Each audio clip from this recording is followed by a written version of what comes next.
My ruthless CEO fired me for caring for my sick mom.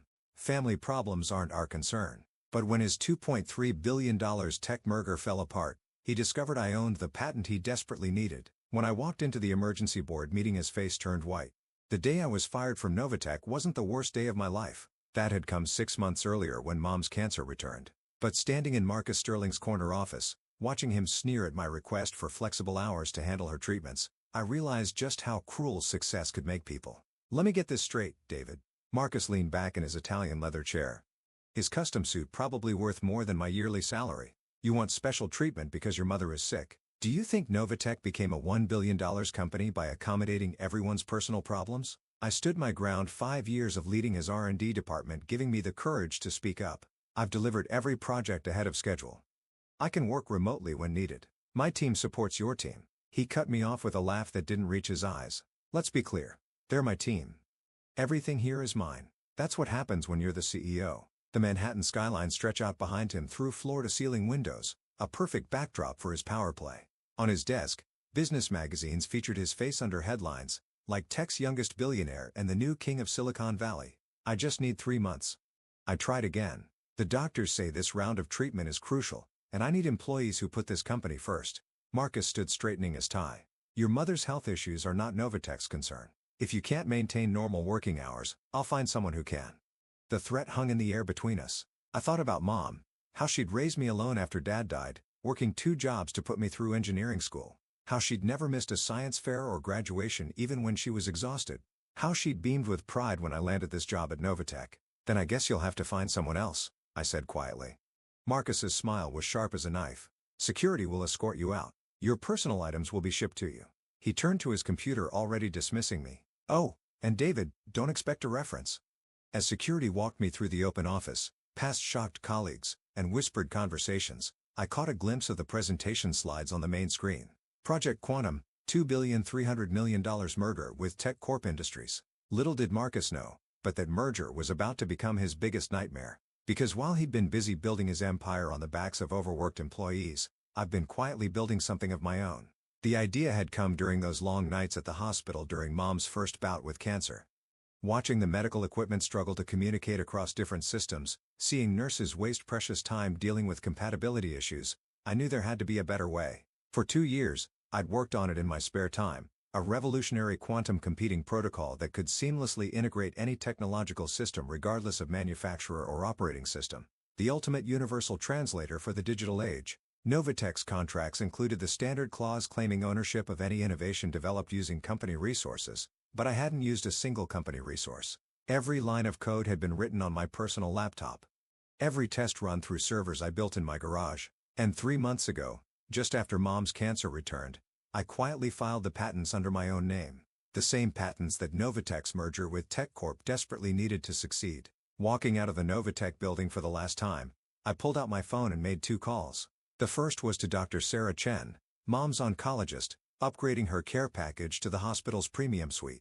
The second was to my old college roommate, now a partner at Silicon Valley's top tech law firm. Hey, Michael, I said, watching Marcus' office through the glass walls as he probably drafted the company-wide email about my departure. Remember that patent portfolio we filed? I think it's time to take it public. The next morning, as I sat with Mom during her treatment, my phone buzzed with breaking news alerts.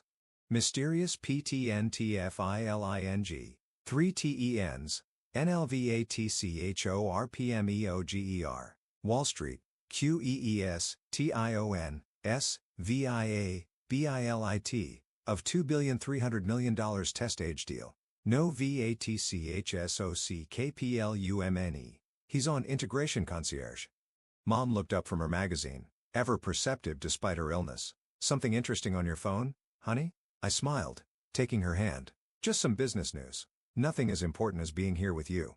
But we both knew this was just the beginning. Marcus Sterling was about to learn a valuable lesson about what really matters in life, and it wasn't his corner office or magazine covers. Sometimes the worst day of your life becomes the catalyst for something extraordinary. And sometimes, when you choose love over power, you end up with both. The next few weeks passed in a blur of hospital visits, patent meetings, and increasingly frantic news updates about Novatech's crumbling merger plans.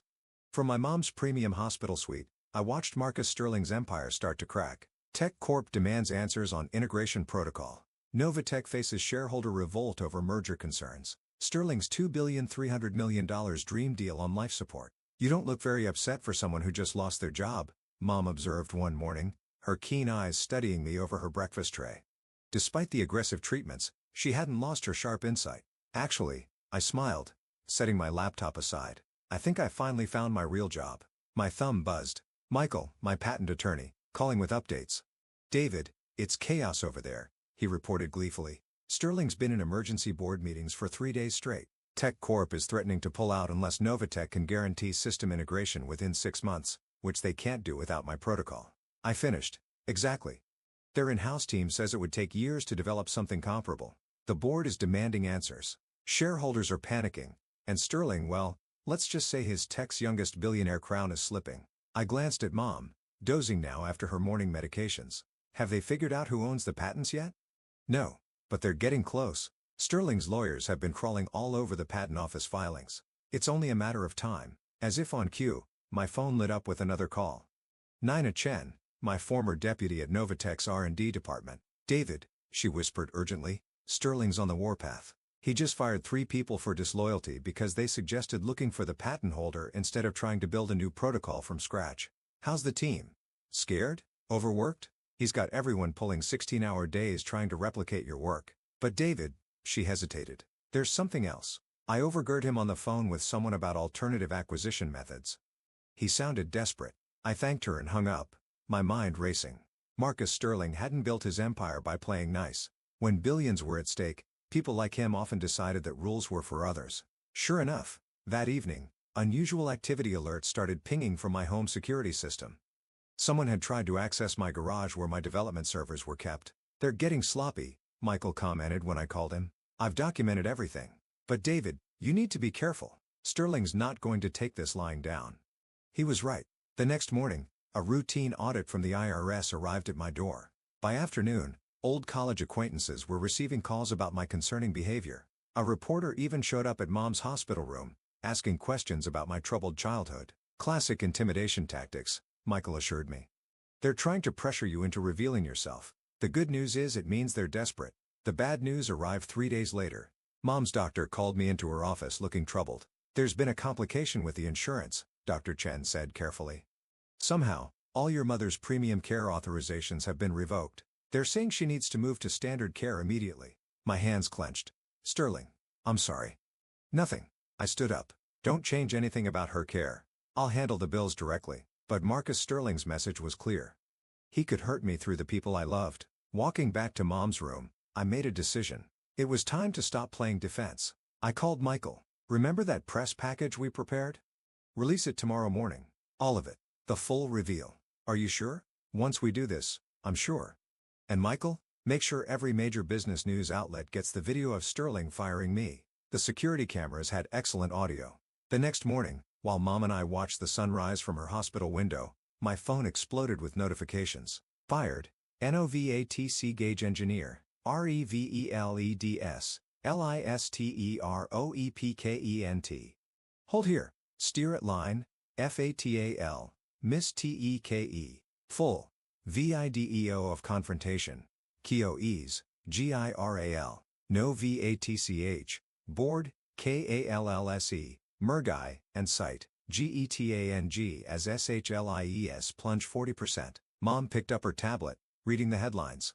Is this why you've been smiling at your phone all week? I took her hand. Part of it. The other part is your latest scan results. The treatment's working, Mom. Tears filled her eyes. You didn't have to give up your job for me. I didn't give up anything. I just finally understood what you always taught me. Real success isn't about corner offices or magazine covers. It's about doing the right thing even when it's hard. My phone buzzed again. A message from Nina. Sterling's called an all-hands emergency board meeting for tomorrow morning. He's ordered every department head to attend, including former employees. David, I think this is it. I squeezed Mom's hand. Get some rest. I have a meeting tomorrow. Give them hell, honey, she smiled. But remember, revenge isn't about destroying others. It's about building something better. I finish our old saying. I know, Mom, and that's exactly what I plan to do. Novatech's lobby looked exactly as I remembered it, all chrome and glass and carefully cultivated power. But this morning, the usual buzz of activity was replaced by tense silence. Every screen displayed the same news. Novatech stock in free fall, the merger collapsing, and my face, the fired engineer who held their future in his hands. Security recognized me immediately. "Mr. Wilson," the guard nodded respectfully, all traces of his previous dismissive attitude gone. "The board is waiting in the main conference room." I checked my watch, 8:57 a.m. Right on time. The conference room fell silent as I entered. Familiar faces lined both sides of the massive table. Department heads, board members, and major investors. Marcus Sterling sat at the head, his perfect facade cracking around the edges. Dark circles shadowed his eyes. His designer suit slightly rumpled. "David," he forced a smile. "Thank you for coming. I believe we have some things to discuss." "Do we?" I took my seat, setting my laptop on the table. I thought Novatech wasn't concerned with personal problems. Several board members shifted uncomfortably. The video of my firing had gone viral, with Sterling's callous dismissal of my sick mother becoming a symbol of toxic corporate culture. "The past is the past." Sterling waved his hand dismissively. "We're here to talk business. Your integration protocol. Obviously, there's been a misunderstanding about ownership." "No misunderstanding." I opened my laptop. "The patents are registered to me personally. Every line of code was written on my own time using my own resources. Your lawyers have already confirmed this." "Then name your price," Sterling leaned forward. "Everyone has one." I pulled up a document on the main screen. "Actually, I have terms." "Terms?" Sterling's fake smile faltered. "First, Novatech will establish a comprehensive healthcare fund for all employees and their families. Full coverage, no exceptions." "That's not." "Second," I continued, "the company will implement strict work-life balance policies. No more 80-hour weeks or vacation shaming." "This is ridiculous." Sterling stood up. "We're offering you millions, and you want to play social justice warrior?" "Third," I met his glare steadily, "you resign as CEO, effective immediately." The room erupted in chaos. Sterling's face turned purple. "How dare you? How dare I?" I stood up slowly. "You tried to intimidate me. You targeted my mother's medical care. You even sent people to break into my home. You can't prove." "Actually," I tapped my laptop, bringing up another screen. "I can prove everything, including your insider trading last quarter, your offshore accounts, and those interesting emails about alternative acquisition methods." The board chairman cleared his throat. "Mr. Sterling, perhaps we should discuss these allegations privately." "This is absurd." Sterling slammed his fist on the table. "I built this company." "No." I corrected quietly. "You built an empire on other people's work and sacrifice. The real Novatech was built by engineers working overtime, by developers missing their kids' birthdays, by people like me who believed in creating something meaningful." I turned to address the board directly. "My integration protocol is revolutionary.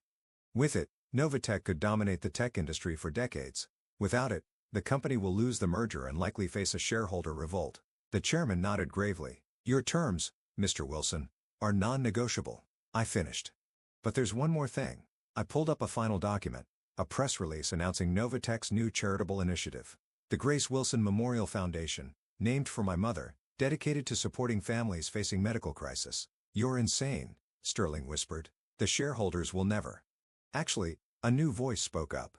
James Chen, our biggest investor, stood. "The shareholders have already voted. Mr. Sterling, the board has lost confidence in your leadership.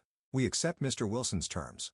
What happened next was a blur of signatures and legal documents. By noon, Marcus Sterling had been escorted from the building, his empire crumbling around him. By evening, Novatech stock had stabilized as the markets responded to the announced changes.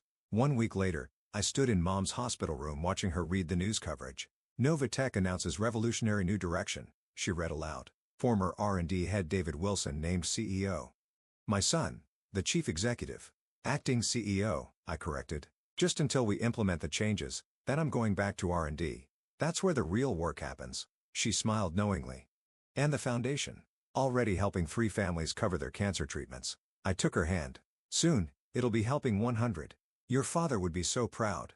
She squeezed my fingers. "Not of the success, though that's wonderful, but of how you achieved it. You didn't let bitterness win. I learned from the best." I smiled.